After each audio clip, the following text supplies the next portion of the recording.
PFC REC దగ్గర అప్పు తెచ్చిండ్రు అని మాట్లాడిండ్రు.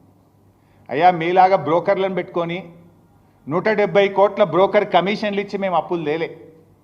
నువ్వేం చేసినావు? నువ్వు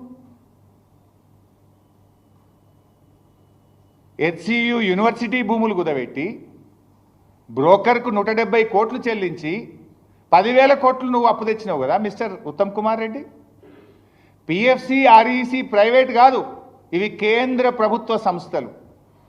మేమేం మీలాగా బ్రోకర్ని పెట్టలే, బ్రోకర్ ఫీజులు ఇవ్వలే, లంచాలు ఇవ్వలే, ప్రైవేట్ వాళ్ళ దగ్గర మేము బాండ్లు రేస్ చేయలే. మేము తెచ్చింది కేంద్ర ప్రభుత్వం దగ్గరనే తెచ్చినాం. తప్పుంటే కేంద్ర ప్రభుత్వం ఇస్తుందా?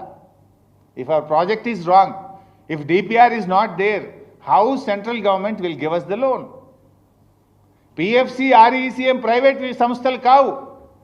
నువ్వు 10,000 కోట్ల అప్పు తేవడానికి 170 కోట్ల లంచం ఇచ్చిన గవర్నమెంట్ ఈ కాంగ్రెస్ గవర్నమెంట్. సిగ్గు లేకుండా మీరు మాట్లాడుతున్నారు. తలకాయ ఏడబెట్టుకుంటారు మీరు. ఈ దేశంలో ఈ రాష్ట్ర చరిత్రలో అప్పు తేవడానికి లంచం ఇచ్చిన సర్కార్ రేవంత్ రెడ్డి సర్కార్, ఉత్తమ్ కుమార్ రెడ్డి సర్కార్. ఇంతకంటే నీతి బాహ్యమైనటువంటి, ఇంతకంటే దివాలకోర్ దిక్కుమాలిన చర్యలు ఉండవు. ఇంకా మా గురించి మాట్లాడతావు నువ్వు సిగ్గు లేకుండా? నువ్వు వాడినావు కనుక నేను వాడుతున్నా పదం, లేకపోతే నేను వాడేవాడిని కాదు.